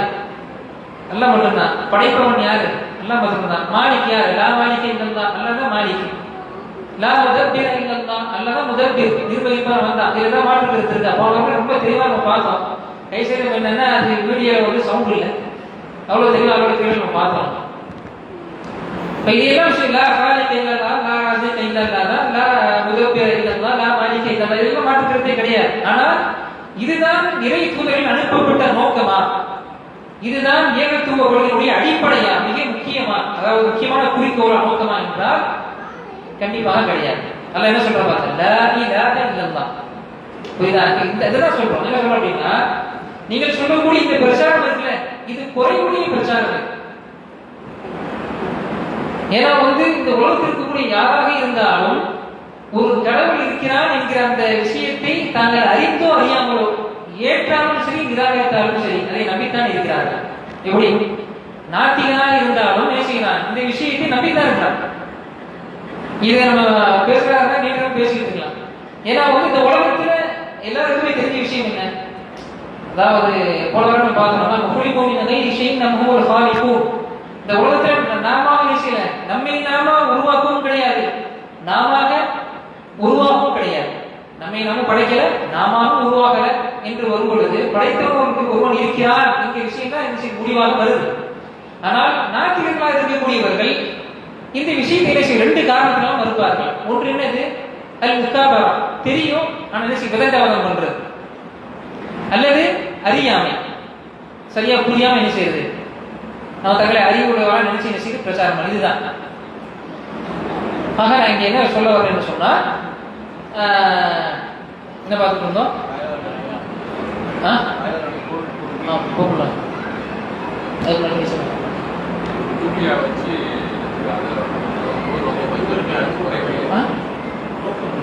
நோக்கம் ரைட். அப்ப நோக்கம் என்னன்னா, அதாவது ரப்பு என்று சொல்வதால் நோக்கம் பரிபூர்ணம் அடையும். இதுதான் முதல் நோக்கம். சரியா? அடுத்ததாக இந்த இடத்துல வந்து பொருள் என்ன செய்யுது? லா ரப்ப இல்ல இல்ல. இந்த இடத்துல இவர் சொல்ல மாதிரி இதுதான் பிரச்சாரம், இதுதான் நோக்கமா இருக்குமானால் லா ரப்ப இல்ல ஃபஅபுதுன் அப்படிதான், லா காலிக இல்ல ஃபஅபுதுன் அப்படின்னு இருக்கும். எனவேதான் ஒரு முக்கியமான விஷயத்தை நம்ம புரிந்து கொள்ள வேண்டும். என்னவென்றால், ரெண்டுக்கும் நான் தொடர்பு பார்த்தோம்ல, இறைவனாக இருப்பவன் தான் வணக்கத்திற்குரிய நாயனாக இருக்க முடியும். பார்த்தோமா இல்லையா? ஒண்ணு. அதே போன்றுதான் எவன் உண்மையிலேயே வணக்கத்திற்குரியவனாக இருக்கிறானோ அவன் தான் உண்மையில் இறைத்தன்மையை கொண்டவனாக இருக்க முடியும். இதை நம்ம புரிஞ்சுக்கணும். ரெண்டுக்கும் நான் தொடர்பு பாருங்க. எப்படி? இறைவனாக இருப்பவன் தான் உண்மையிலேயே எவன் படைத்து பரிபாலித்து ரசித்து காத்து கொண்டிருக்கிறான் அவன் தான் வணக்கத்திற்குரியவனாக இருக்க முடியும் இல்லையா? உண்மையிலேயே எவன் வணக்கத்திற்குரியவனாக இருக்கிறானோ அவன் தான் இத்தகைய தன்மையை கொண்டவனாக இருக்க முடியும் என்பதை நாம் புரிந்து கொள்ள வேண்டும். சரியா? இதுல எதுக்கு நீங்க சொல்றேன்னு சொன்னா, அப்போ வந்து நீங்க அல்லாஹ்வை தவிர வணக்கத்திற்குரியவர் நியாயம் இல்லை அப்படின்னு நீங்க சொல்றீங்கன்னு வைங்க. அப்ப நீங்க வந்து அப்ப ரப்புல்ல நீங்க சொல்றீங்களா? அப்ப வருமா இல்லையா? அதாவது வணக்கத்திற்குரிய நாயன் அல்லாஹ்வை தவிர யாரும் இல்லை நம்ம நம்புறோம்னு சொல்றோம். இதுதான் அடிப்படை நோக்கம் என்று சொல்லும் பொழுது, அப்படின்னா வந்து இப்ப அல்லாஹ்வை தவிர ஒரு படைப்பாளன் இருக்கிறான், அல்லாஹ்வை தவிர ராசிக்கு இருக்கிறான், நீங்க நம்புறீங்களான்னு கேட்பாங்களா இல்லையா? சொல்ற புரியுதா? புரியுதான்னு கேட்டாதான் சிக்கல். அதாவது நம்ம அவங்க சொல்ற மறுக்கிறோம். அவங்க என்ன சொல்றாங்க? லா சாலிக இல்லல்லா, லா ராசிக இல்லல்லா, லா முதப்பிர் இல்லல்லா, லா மாலிக இல்லல்லா என்று என்ன செய்கிறாங்க? சொல்லி கொண்டிருக்காங்கல்ல. நாம சொல்றோம் இது வந்து முதல் நோக்கம் அல்ல, இறைத்தூதர் அனுப்பப்பட்ட நோக்கம் அல்ல, முதல் நோக்கம் அல்ல என்று சொல்லும் பொழுது அவர்கள் கேட்பாங்க, என்ன கேட்பாங்க? நீங்க வந்து லா இலாஹ இல்லல்லாஹ்னு சொல்றீங்கல்ல, அல்லாஹ் தான் வணக்கத்திற்குரிய நாயன் என்று சொல்றீங்கல்ல, அப்ப நீங்க வந்து லா காலிக இல்லல்லாஹ் நீங்க நம்பியிருக்கீங்களா? அதை நீங்க சொல்ல மாட்டீங்க. அதாவது நீங்க என்னன்னா அல்லாஹ்வை தவிர வேற படைப்பாளன், வேற உணவளிப்பவன், வேற நிர்வகிப்பவன் இருப்பான் நீங்க நம்புறீங்களா என்று கேட்பாங்கல்ல. அதுக்கு என்ன பதில்? அதுதான் சொல்ல வரேன். சரியா? இந்த வார்த்தை லா இலாஹ இல்லல்லாஹ் வணக்கத்திற்குரியவன் தான் என்று சொல்லும் பொழுது அது என்ன செய்யுது? அது தௌஹீதுல் ரூபிய்யாவையும் தௌஹீதுல் அஸ்மா வ சிஃபாத் இரண்டையும் உள்ள அடக்கிறது என்பதை தான் சொல்ல வருகிறேன். தெளிவா புரியுதா? தெளிவா புரிஞ்சிடும். ஆக எனவேதான் சொல்லப்படுகிறது தௌஹீதுல் உலூஹிய்யா என்றால் இந்த பிரச்சாரம் இருக்குல்ல, இதன் மூலமாகத்தான் இந்த ஏகத்துவ கொள்கை பிரச்சாரம் முழுமையடையும். இதுதான் பிரதானமான நோக்கம். இதற்காக வேண்டித்தான் எல்லா தூதர்களும் தங்களுடைய சமூகத்தின் பக்கமாக அனுப்பி வைக்கப்பட்டார்கள். தெளிவா புரிஞ்சுக்கணும். சரியா? ஆக அதுவும் நோக்கம் தான். நோக்கம் என்னது? அதுவும் தௌஹீதுடைய ஒரு வகைதான். ஆனால் பிரதானமான நோக்கம் என்னது? தௌஹீதுல் உலூஹிய்யா. புரிஞ்சுச்சா?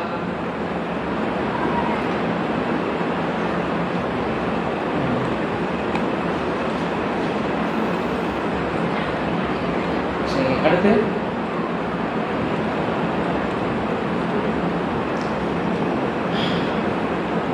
இங்கே லா இலாஹ இல்லல்லாஹ்வின் நிபந்தனைகள். இதற்கு முன்பாக நாம் சொல்லக்கூடிய லா இலாஹ இல்லல்லாஹ்ங்கறதுல அதுக்கு என்ன அர்த்தம்? என்ன அர்த்தம்? அல்லாஹ்வை தவிர வணக்கத்திற்குரிய நாயன் வேறு யாரும் இல்லை, வணக்கத்திற்கு தகுதியானவன் வேறு யாரும் இல்லை. இதுதான் அதனால அர்த்தம். ஆனால் இங்கே நாம் கவனிக்க வேண்டிய ஒரு விஷயம் என்னவென்றால், லா இலாஹ என்று சொல்லும் பொழுது என்னது? யதவம்மன் அன்-நஃபி, எந்த கடவுளும் இல்லை மிக விஷயம் குறிக்கிற அந்த வார்த்தைகள். லா இலாஹங்கிற அந்த வார்த்தைகள் முதல்ல அந்த அதாவது இந்த ஏகத்துவ அந்த வார்த்தை இந்த கலிமாவை இரண்டு பகுதியாக நம்ம பார்ப்போம். ஒன்னு என்னது? அன்-நஃபி, லா இலாஹ, எந்த கடவுளும் இல்லை, எந்த வணக்கத்திற்குரியவனும் இல்லை, எந்த மஅபூத் வணக்கத்திற்குரியவனும் இல்லை, தகுதியானவன் யாருமே கிடையாது, இல்லல்லாஹ் அல்லாஹ்வை தவிர. இந்த இரண்டையும் ஒரு சேரதான் என்ன செய்யும்? இந்த ஏகத்துவ அந்த கொள்கை என்பது, அந்த கலிமா என்பது நிறைவு பெறும். புரியுதா? லா இலாஹ இல்லல்லாஹ் என்று சொல்லும் பொழுது உலகத்தில் யாருமே கிடையாது, யாருமே கிடையாது, வணக்கத்திற்குரியவன் யாருமே கிடையாது. இன்க்ளூடிங் என்னது? நம்முடைய நஃப்ஸ், நம்முடைய ஹவா. அல்லாஹ் குர்ஆன்ல சொல்கிறான் சூரத்துல் ஃபுர்கான்ல, அஃபரஐத மன் இத்தஹத இலாஹஹு ஹவா, நபியே நீ பார்க்கவில்லையா? அஃபரஐத மன் இத்தஹத இலாஹஹு ஹவா, தன்னுடைய கடவுளாக, தன்னுடைய வணக்கத்திற்குரிய நாயனாக தன்னுடைய மனோவீச்சையை எடுத்துக்கொண்டவனை நீர் பார்க்கவில்லையா என்று சொல்கிறான். என்ன சொல்றான்? என்ன சொல்றான்? பார்க்கவில்லையா? அப்ப அந்த தக்கூன் அலைஹி வகீலா, இப்படி தன்னுடைய மனோவீச்சையை கடவுளாக எடுத்துக்கொண்டு வணக்கத்திற்கு எடுத்துக்கொண்டிருக்கக்கூடியவனுக்கு நபியே நீர் பொறுப்பாளியாக ஆக முடியுமா என்று கேட்கிறார். ஆக என்ன செய்ய முடியாது? இந்த லா மஅபூத இல்லல்லாஹ் என்று சொல்லும் பொழுது எல்லாவற்றையுமே அல்லாஹ் தான் வணக்கத்திற்குரியவன். வணக்கம் என்று வரும்பொழுது என்னன்னா எல்லாவற்றையும் மன இச்சையெல்லாம் கிடையாது, இறைவனுடைய கட்டளை தான் நம்முடைய மார்க்கம். சரியா? ஆக இது என்னது? இரண்டு பகுதியை உள்ளடக்கிறது. ஒன்று என்னது? நஃபி. நஃபி என்றால் மறுத்தல். எந்த வணக்கத்திற்குரிய சக்தி எதுவும் கிடையாது இல்லல்லா, அல்லாஹ்வை தவிர என்கிற இந்த இரண்டு பகுதிகளை இந்த ஏகத்துவ அந்த கலிமா உள்ளடக்கி இருக்கிறது என்பதை நாம் புரிந்து கொள்ள வேண்டும். புரிஞ்சுச்சா? அடுத்து ஷுரூத் லா இலாஹ இல்லல்லாஹ்.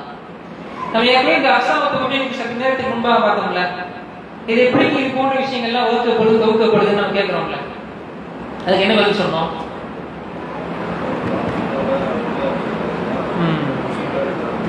குர்ஆன் சுன்னாவில் இருக்கக்கூடிய விஷயங்களை வைத்து தான் என்ன செய்யணும், நம்முடைய அஹ்லு சுன்னாவுடைய வழிமுறை எப்படி புரிந்து கொள்ளணும்? எந்த ஒரு மேட்டராக இருந்தாலும், எந்த ஒரு சப்ஜெக்டாக இருந்தாலும், இது தொடர்பாக குர்ஆனிலும் சுன்னாவிலும் என்னென்ன விஷயங்கள் எல்லாம் வந்து இருக்கு ஒரு இடத்துல என்ன செய்யும், ஒரு நேரம் கேதர் பண்றது, எல்லாத்தையும் ஒன்று திரட்டுறது. பிறகு இது எப்படி வந்து நபி ஸல்லல்லாஹு அலைஹி வஸல்லம் அவர்களால் சிறப்புமிக்க சமுதாயம் என்று சான்று பகரப்பட்ட கைரல் குர்ஆன் ஸலாஹா சஹாபாக்கள், தாபிஈன்கள், அத்பாஉ தாபிஈன்கள் எப்படி புரிந்து கொண்டார்கள் என்கிற விஷயத்தையும் பார்க்கணும். ஏன்னா இது சான்று பகர்ந்தது யாரு? இது ரொம்ப முக்கியமான விஷயம். வெறும் குர்ஆன் சுன்னா என்று வரும்பொழுது நல்லா கவனிங்க. இந்த அதாவது இந்த சிறந்த சமுதாயம் என்று சான்று பகரப்பட்டார்கள் யார்? இந்த 3 நூற்றாண்டை சார்ந்தவர்கள். யாரால் சான்று பகரப்பட்டார்கள்? அல்லாஹ்வுடைய தூதரால். அல்லாஹ்வுடைய தூதர் சொல்லக்கூடிய அந்த கூற்று இருக்குல்ல, அது எதுல உள்ளது? வஹீல உள்ளது. சரியா? இது வந்து நம்ம தெளிவாக புரிந்து கொள்ள வேண்டும். இது குர்ஆன் சுன்னாவில் இல்லாத மூன்றாவது ஒன்றாம் கேட்டால் கிடையாது. ரொம்ப காலம் ஆரம்பத்துல எல்லாம் இந்த செலப்பு என்பதெல்லாம் செலப்புங்கிற வார்த்தையோ இந்த 3 நூற்றாண்டு வார்த்தையோ நம்ம சொல்லல. நிறைய பிரச்சாரத்தில் ஆரம்பத்துல என்ன செய்ய சொல்ல கேள்விப்பட்டிருக்கல, நிறைய கேள்விப்படுத்த மாட்டோம். என்ன அடிப்படை அப்படியே இல்லையா, புதுசா வந்துச்சான்னு கேட்டா கிடையாது. அப்படியே இருந்த விஷயம் தான். பட் மக்கள் தாங்களாக குர்ஆனையும் சுன்னாவையும் நேரடியாக தன்னுடைய மனவீழ்ச்சியை தன்னுடைய அறிவை பூர்த்திய நேரத்திலே இதுல இருந்து இந்த விஷயத்தை எடுத்து இப்படி இல்லைங்க எப்படி புரியக்கூடாதுன்னு தெளிவுபடுத்த வேண்டிய கட்டாயம் ஏற்படுது. புரியுதா? ஆக இந்த ஸலஃபுஸ் ஸாலிஹீன் எப்படி புரிந்து கொண்டார்கள் என்கிற அந்த விஷயங்கள் இதை நாம் அடிப்படையாக எடுத்துக் கொள்வதற்கும் அடிப்படை என்ன? வஹீ தான், இறைச்சி தான். ஏனென்றால் இறைத்தூதர் ஸல்லல்லாஹு அலைஹி வஸல்லம் அவர்கள் தான் இந்த 3 நூற்றாண்டை சார்ந்தவர்களை சிறப்புமிக்க சமுதாயம் என்று சான்று பார்க்கிறார்கள். இது முக்கியமான விஷயம். அப்போ இந்த மார்க்கத்தினுடைய எந்த ஒரு விஷயமாக இருந்தாலும் எப்படி அணுக வேண்டும்? இந்த 3 விஷயத்தை வச்சுதான் என்ன செய்யணும், நாம் அணுக வேண்டும் என்று பார்க்கும் பொழுது பொதுவாக ஒரு ஹதீஸ் இருக்கு. லமன் கால லா இலாஹ மன் கான ஆஃபிரு கலாமிஹி லா இலாஹ இல்லல்லாஹ் தகரல் ஜன்னah. எவருடைய இறுதி வார்த்தை லா இலாஹ இல்லல்லாஹ் என்று இருக்குமோ அவர் சொர்க்கம் நுழைந்து விட்டார். ஹதீஸ் இருக்கு இல்லையா?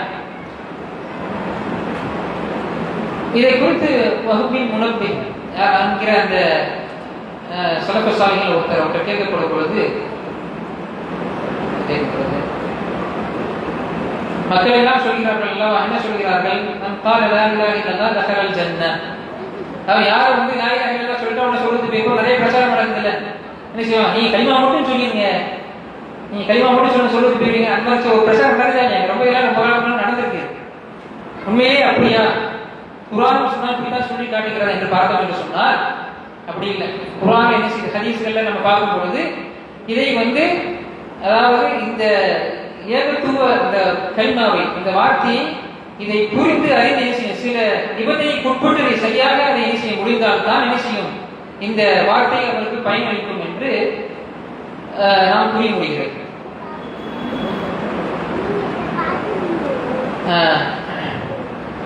அந்த வஹ்பின் முனப்பி அவர்களை கேட்கப்பட்டது, அலைஸ மிஃப்தாஹல் ஜன்னஹ் லா இலாஹ இல்லல்லாஹ், லா இலாஹ இல்லல்லாஹ் என்கிற வார்த்தை சுவனத்தின் திறவுகோல் இல்லையா என்று கேட்கப்பட்டது.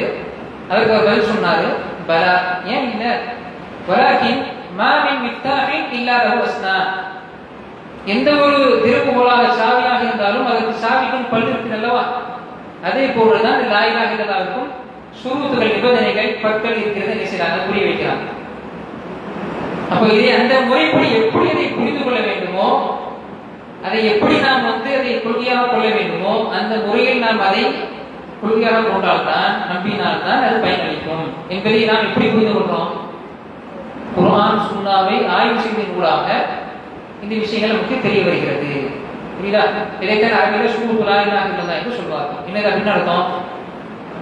லா இலாஹ இல்லல்லாஹ் என்கிற வார்த்தை அது உண்மையிலே பயனளிப்பதற்கு உண்டான நிபந்தனைகள் என்ன என்பது உண்டான அர்த்தம்.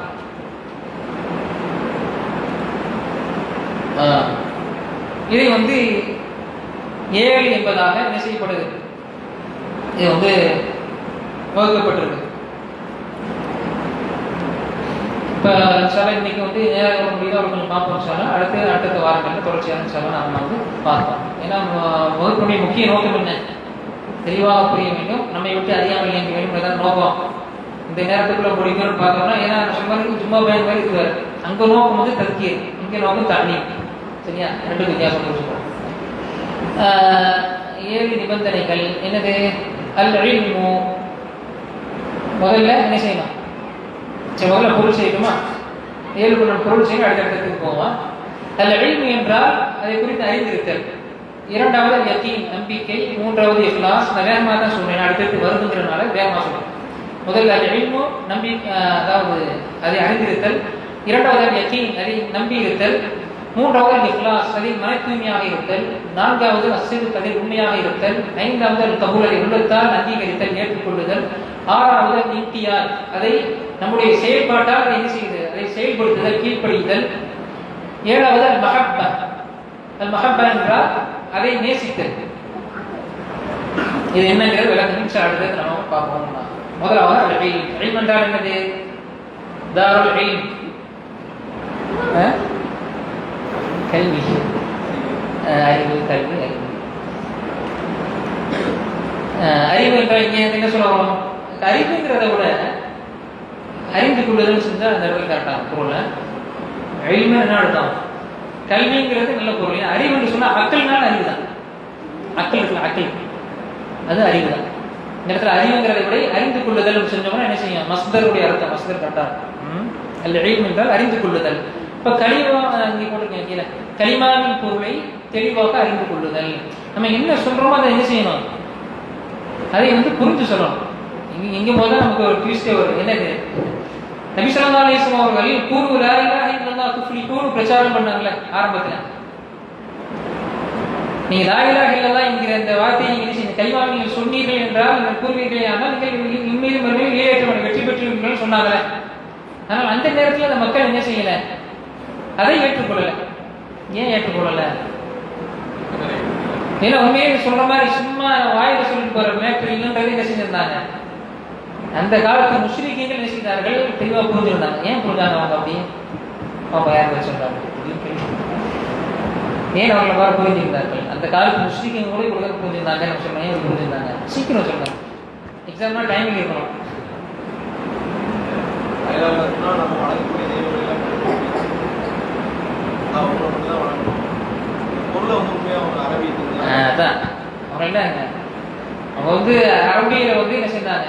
மொழி வளம் பெற்றவர்களாக இருந்தார்கள். அவனுக்கு என்ன சும்மா சாதாரண ஒரு வார்த்தையா தெரியும். உள்பொருள் என்ன? சும்மா சொல்ற மாதிரி லாயலா சொல்லுங்க, நீங்க சொல்றது சுயமொழி சொல்லுங்க அப்படிங்கிற மாதிரியா இல்லை. என்னுடைய உட்பொருள் இல்லை, சாதாரண வார்த்தை இல்லை. இதை சொன்னா என்ன வேலை நடக்கும்? என்னுடைய கொள்கையை நான் மாற்றணும். இதை சொன்னேன்னு சொன்னா என்னுடைய நம்பிக்கை, என்னுடைய கொள்கை, என்னுடைய செயல்பாடு எல்லாவற்றையும் நான் மாற்றணும். சாதாரண விஷயம் இல்லை. இவ்வளவு காலமா நான் வணங்கிய இந்த தெய்வங்கள்லாம் விட்டு ஒழிக்கணும். இதே சார் இது என்ன விதமான அனாச்சாரங்களுக்கும் எல்லாத்தையும் வந்து நான் விலக வேண்டி இருக்கும். இதெல்லாம் அவங்க தெளிவாக புரிஞ்சிருந்தாங்க. ஆக முதலாவதாக கலிமாவின் பொருளை தெளிவாக அறிந்து கொள்ளுதல். முதலே நம்ம பார்த்தோம், கலிமா என்று சொன்னால் 2 விஷயத்தை உள்ளடக்கியிருக்கிறது. முதலாவதாக மறுத்தல். மறுத்தல் அல்லாஹ்வை தவிர வேறு எந்த வணக்கத்திற்குரிய நாயனும் இல்லை என்று என்ன செய்யணும்? முதல்ல மறுத்தல்னா வேறு எந்த வணக்கத்திற்குரியவனும் இல்லை, லா இலாஹ இல்லல்லாஹ், அவன் தான் அல்லாஹ்வை தவிர உறுதிப்படுத்தல். முதல்ல நம்ம பார்க்க தெளிவாக பார்த்தோம்னா சொல்றேன். லா இலாஹனா மறுத்தல், எந்த கடவுளும் இல்லை, எந்த வணக்கத்திற்குரியவனும் இல்லை, இல்லல்லாஹ், அல்லாஹ்வை தவிர. சரியா? இது 2 அங்கங்கள் இருக்குது. ஒன்று என்னது? மறுத்தல், இரண்டாவது உறுதிப்படுத்தல். முதல்ல மறுத்து, இரண்டாவது என்ன செய்யுது? அதை ஏற்றுக்கொள்வது, நம்மளால் உறுதிப்படுத்துதல். இதுதான் பொருள். லா இலாஹ இல்லல்லாஹ், வணக்கத்திற்கு வணங்குவதற்கு சொல்லுங்க, வணக்கத்திற்கு தகுதியான இறைவன் அல்லாஹ்வை தவிர வேறு யாரும் இல்லை. இந்த இடத்துல ஒரு முக்கியமான ஒரு விஷயம் ஒன்று இருக்கு. பொதுவாக லா இலாஹ இல்லல்லாஹ் என்று சொல்லும்போது நிறைய பேர் என்ன செய்வாங்க? இது நீங்க பாட்டெல்லாம் கூட என்ன செய்ய கேட்பீங்க, லா மஅபூத இல்லல்லாஹ், லா மஷ்ஹூத இல்லல்லாஹ், என்ன செய்ய பாட்டெல்லாம் நிறைய ஓடும். லா மக்சூத இல்லல்லாஹ், லா மஅபூத இல்லல்லாஹ், இதெல்லாம் என்னன்னு கேட்டா அது சொல்லக்கூடிய மக்கள் அதனுடைய அர்த்தத்தை புரிந்திருக்கிறார்கள் இல்லையா நல்லா தான் தெரியும். ஆனா அதுல இந்த இடத்துல நம்ம பார்க்கறதுன்னா லா மஅபூத இல்லல்லாஹ் என்கிற அந்த சொல்லக்கூடிய வார்த்தையுடைய பொருள் என்ன தெரியுமா? லா மஅபூத இல்ல, லா மஅபூத எந்த, அதாவது அப்படி உட்கொள்ள எப்படி இருக்குன்னு சொன்னா எந்த கடவுளும் கிடையாது. லா மஅபூத இல்லன்னு அல்லாஹ்வை தவிர அப்படின்னு நடக்கும். உலகத்தில் இருக்கக்கூடிய எல்லாமே அல்லாஹ் தான் நடத்தும். அதாவது எல்லாமே லா மஅபூத எந்தன்ற விஷயம் செய்யாது. லா மஅபூத இல்லல்லாங்கிறதுல என்ன தெரியும்னு சொன்னா காண்பதெல்லாம் கடவுள், எல்லாமே கடவுள், எல்லாமே வணக்கத்திற்குரியவன், வணங்கப்படுவது எல்லாமே அல்லாஹ் தான் பொருளை நிச்சயம் மாற்றணும் ஒரு பொருளை கொடுக்குது.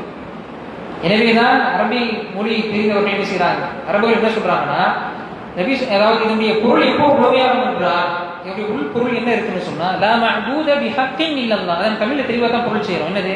வணக்கத்திற்கு தகுதியான இறைவன். சரியா? இதே வணங்கப்படக்கூடிய இறைவன் அல்லாஹ்வை தவிர யாரும் இல்லை. நம்ம பாருங்க அந்த அரபிக்கு தகுந்த மாதிரி பொருள் செய்யறோம் பாருங்களேன். வணங்குவதற்கு வணங்கப்படக்கூடிய இறைவன் அல்லாஹ்வை தவிர யாரும் இல்லை. நல்ல கவனிங்க, வணங்கப்படக்கூடிய இறைவன் அல்லாஹ்வை தவிர யாரும் இல்லை என்று சொன்னா ஒரு சொன்னா இது வணங்கப்படக்கூடிய எல்லாமே அல்லாதாங்கிற ஒரு பொருள் நிச்சயம் ஒரு வித்தியாசமா ஒரு பொருளை கொடுக்கும்.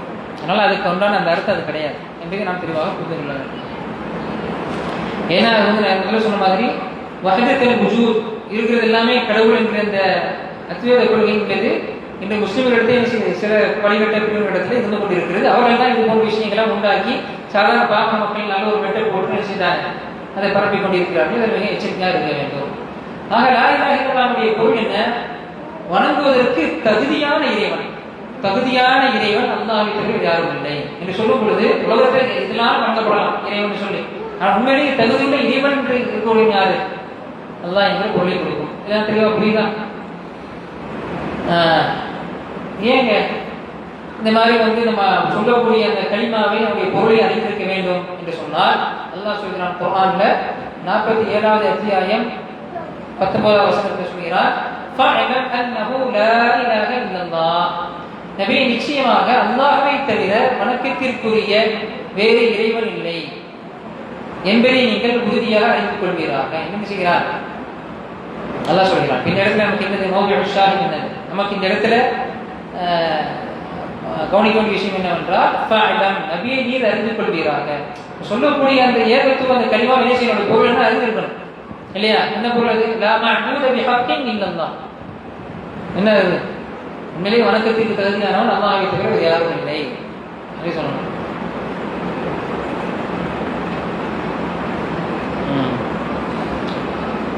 அடுத்து நபி ஸல்லல்லாஹு அலைஹி வஸல்லம் சொல்கிறார்கள் மன் மாத வஹுவ யஅலமு அன்னஹு லா இலாஹ இல்லல்லாஹ் தஹலல் ஜன்னah. நபி ஸல்லல்லாஹு அலைஹி வஸல்லம் சொன்ன செய்தி சஹீஹ் முஸ்லிம்ல பதிவு செய்யப்படுகிறது. என்னது? லா இலாஹ இல்லல்லாஹ் என்கிற இந்த வார்த்தை, இந்த கலிமாவை அறிந்த நிலையில் மரணிப்பவர் சுவாம் செல்வார். பார்த்தீங்களா? இறக்கும் பொழுது ஒரு ஹதீஸ்ல பார்த்தோம், யார் அதை சொல்லுவாரோ இறுதி வார்த்தையாக இருக்கும் அவர் சுவாம் செல்வார்னு இருந்துச்சு. இந்த இதில் பார்த்து எப்படி இருக்கு? மன் மாத வஹுவ யஅலம் அன்னஹு லா இலாஹ இல்லல்லாஹ். வணக்கத்திற்குரியவன் அல்லாஹ்வை தவிர யாரும் இல்லை என்பதை அறிந்த நிலையில் எவர் மரணிப்பார். இப்போ வேறனே அந்த ஹதீஸை பார்த்தோம், திரும்ப இந்த ஹதீஸை நம்ம சேர்க்கிறோம். எனவே என்ன செய்யுது? சும்மா வாயால சொன்னா மட்டும் போதாது, மாறாக நினைச்சு நான் அறிந்திருக்கிறோம் ஒரு விஷயத்தை இங்கே நம்ம புரிந்து கொள்கிறோம். நபி ஸல்லல்லாஹு அலைஹி வஸல்லம் சொல்கிறார் லா இலாஹ இல்லல்லாஹ் என்கிற ஏகத்துவ கலிமாவை அறிந்த நிலையில் மரணிப்பவர் சுவர்க்கம் செல்வார். அடுத்து யகீன். யகீன் யகீன் வேணுங்க. யகீன் என்னது? உறுதி. சொல்லக்கூடிய யகீன் என்ன சொல்லுவாங்கன்னா உறுதி. அலா மராத்திபல் இல்ம். என்னது? நாம் அறிந்திருக்கக்கூடிய விஷயங்கள் நமக்கு தெரியும், நாலேஜ் நிறைய தெரியும்ல, இருக்கையிலேயே அந்த தெரிஞ்ச அந்த விஷயங்கள்லேயே நல்ல ஆணித்தரமா இருக்கு. அதுதான் என்னது? யகீன். அறிஞ்ச விஷயத்திலே உறுதியா இருக்குது. சுருக்கமாக சொல்றது அந்த அரபியில் எப்படி சொல்லுவாங்கன்னா அது யகீனு அலா மராத்திபல் இல்ம் அப்படின்னு சொல்லுவாங்க. என்னது? இல்மிலேயே மிக உயர்ந்த படித்தரம் தான் யகீன். இப்போ இல்மு மட்டும் இருந்தால் போதாது, என்ன உறுதியும் இருக்கணும் அப்படிங்கிறது இரண்டாவது பார்த்தீங்கன்னா பார்ப்போம். அதனுடைய உறுதிக்குழு, அதாவது இதில் சொல்லப்பட்ட கருத்தை முழு மனதுடன் மிக உறுதியாக அங்கீகரிப்பது, அதில் குழப்பமோ சந்தேகமோ இருக்கக்கூடாது. ஏங்க அல்லாஹ் குர்ஆனில் சொல்கிறான் 49வது அத்தியாயம் 15வது வசனத்தில் சொல்கிறான் இன்னமல் முஃமினூன் அல்லதீன ஆமனு இன்னமல் முஃமினூன் அல்லதீன ஆமனு பில்லாஹி வ ரசூலிஹி. உண்மையான நம்பிக்கையாளர்கள் எவர்கள் என்றால் அவர்கள் அல்லாஹ்வையும் அவனுடைய தூதரையும் மெய்யாகவே நம்பிக்கை கொண்டு பின்னர் எவ்வித சந்தேகமும் கொள்ளாது. எப்படி? இதுதான் மௌதுஉ ஷாஹித். இங்கதான் நம்ம பார்க்க வேண்டிய விஷயம் என்னது? உண்மையிலே முஃமின்கள் யார் என்றால் அல்லாஹ்வுடைய தூதரையும் நம்பி இருப்பார்கள், தும்மலம் இருக்காவது எந்த விதமான சந்தேகத்தை கொண்டிருக்க மாட்டார்கள். எப்படி? அதில் எவ்விதமான சந்தேகத்தை கொண்டிருக்க மாட்டார்கள் என்று சொல்கிறார். சந்தேகம் அவருடைய எதிர்ப்பதும் என்னது? அதான் உறுதி. சந்தேகம் இருக்கிறவங்க உறுதியா இருக்கணுங்க. அதான் எல்லாம் சொல்கிறாங்க. நபி ஸல்லல்லாஹு அலைஹி வஸல்லம் சொன்னார்கள். இந்த இடத்துல அந்த ஹதீஸ் விடுபட்டிருக்கு, நான் சொல்றேன். அடுத்த வாரங்களில் உங்களுக்கு திரும்ப எக்ஸ்பீரியன்ஸ் சொல்ல தெரியும். நபி ஸல்லல்லாஹு அலைஹி வஸல்லம் சொன்னார்கள், சஹீஹ் முஸ்லிம் இடம்பெற்றிருக்கிறது, அஷ்ஹது அன் லா இலாஹ இல்லல்லாஹ் வ அன்னி ரசூலுல்லாஹ், நான் வணக்கத்திற்குரியவன், வணக்கத்திற்கு தகுதியானவன் அல்லாஹ்வை தவிர வேறு யாரும் இல்லை என்றும், முஹம்மத் நபி ஸல்லல்லாஹு அலைஹி வஸல்லம் சொல்றாங்க, என்ன சொல்றாங்க? நான் என்னை இறை தூதராகவும் எவர் நம்பி இருப்பார்கள், லா இலாஹ இல்லல்லாஹ் முஹம்மது ரசூலுல்லாஹ் என்று எவர் சாட்சி பகர்வாரோ, லா யல்கல்லாஹ பிஹிமா அப்துன், அல்லாஹ்வை நாளை மறுமையில் இந்த இரண்டு ஏகத்துவ இந்த கொள்கை லா இலாஹ இல்லல்லாஹ் முஹம்மது ரசூலுல்லாஹ் இந்த இரண்டு விஷயத்தையும் இவை இந்த இரண்டையும் கொண்டு அல்லாஹ்வை நாளை மறுமையில் சந்திப்பானே. ஆனால் எப்படி? கைர ஷாக்கின் ஃபீஹிமா, இவ்விரண்டிலும் எந்த விதமான சந்தேகம் இல்லாமல், எந்த விதமான சந்தேகம் கொள்ளாத நிலையில் லா இலாஹ இல்லல்லாஹ் முஹம்மது ரசூலுல்லாஹ் என்கிற விஷயத்தை எவன் சாட்சி பார்த்து கொண்டு மரணிப்பானோ, அல்லாஹ்வை சந்திப்பான் நடந்தோம் மரணிப்பானோ, இல்லாத தரல் ஜன்னா, வயன் செய்து விட்டான், சுவரம் நுழைந்து விட்டான். என்னது? சஹீஹ் முஸ்லிம்ல வரக்கூடிய செய்தி. என்ன தெரியுது? சும்மா வாயால சொன்னா மட்டும் போதாது, அதை அறிஞ்சிருக்கணும், அதில் உறுதியும் இருக்க வேண்டும் என்பது என்ன செய்யுது? தெரியுது. இது எப்படிங்க தெரியுது? எப்படி தெரியுது? விஷயமாக நம்ம ஒன்று திரட்டி பார்க்கும்போது தெரியும் இல்லையா? இதுதான் என்னது அஹ்லு சுன்னாவுடைய வழிமுறை. எப்படி நம்ம பார்க்கக்கூடிய எல்லாமே இதுதான் பார்க்கணும். என்ன இருக்குன்னு சொன்னால் இது குர்ஆன் சுன்னாவில் என்னென்ன இருக்கு விஷயமா இருக்குங்கிறத என்ன செய்யணும்? ஒன்று திரட்டி பார்த்து அது தத்தப்பா விஷயத்தை தரோம், அதை ஆய்வு செய்து அதை எடுத்து அதில் ஒரு விஷயம் கருத்தை கொண்டிருக்காங்க. இதாவது கொண்டாட மிகப்பெரிய சிறப்பம்சம். இத்துடன் இன்றைய வகுப்பு இன்ஷா அல்லாஹ் நிறைவு பெறும். இன்று நாம் என்ன பார்த்துருக்கோங்க?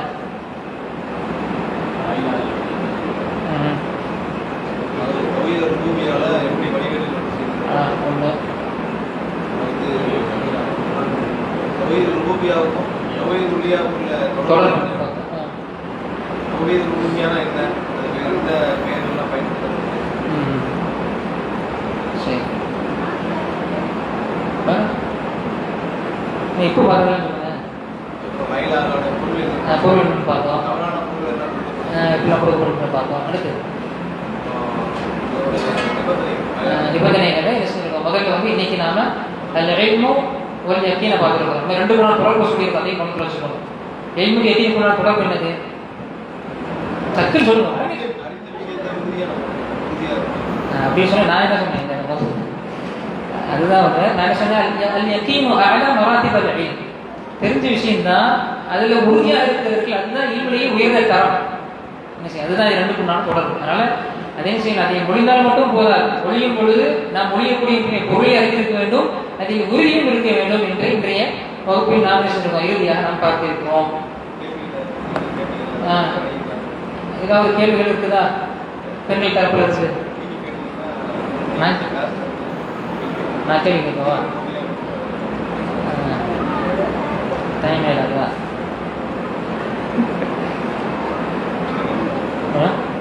கேட்கவா? சரி, இந்த இரண்டு வகை வகைகள் கூபிய உருவிய இந்த ரெண்டு வகைக்கு உண்டான தொடர்பு என்ன?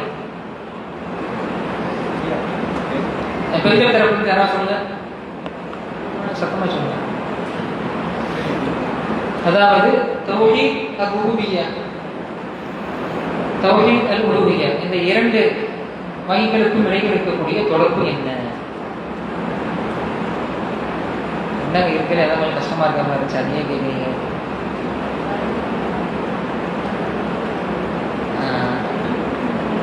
இதில் அடுத்த இந்த வகுப்பு எல்லாமே ரெக்கார்டாக இருக்கிறதுனால இந்த சார் அடுத்த நீங்கள் செய்யணும். ஒரு காலம் எழுத முடியலன்னு சொன்னால் நீங்கள் திரும்ப அதை கேட்போடு எழுதி வைத்துக் கொள்ளலாம்.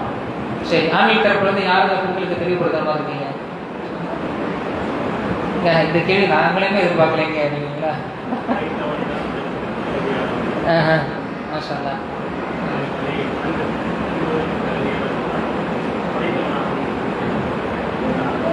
ஒண்ணுக்குள்ள ஒண்ணு. சரி நீங்க சொல்லுங்க. கண்ண முடியல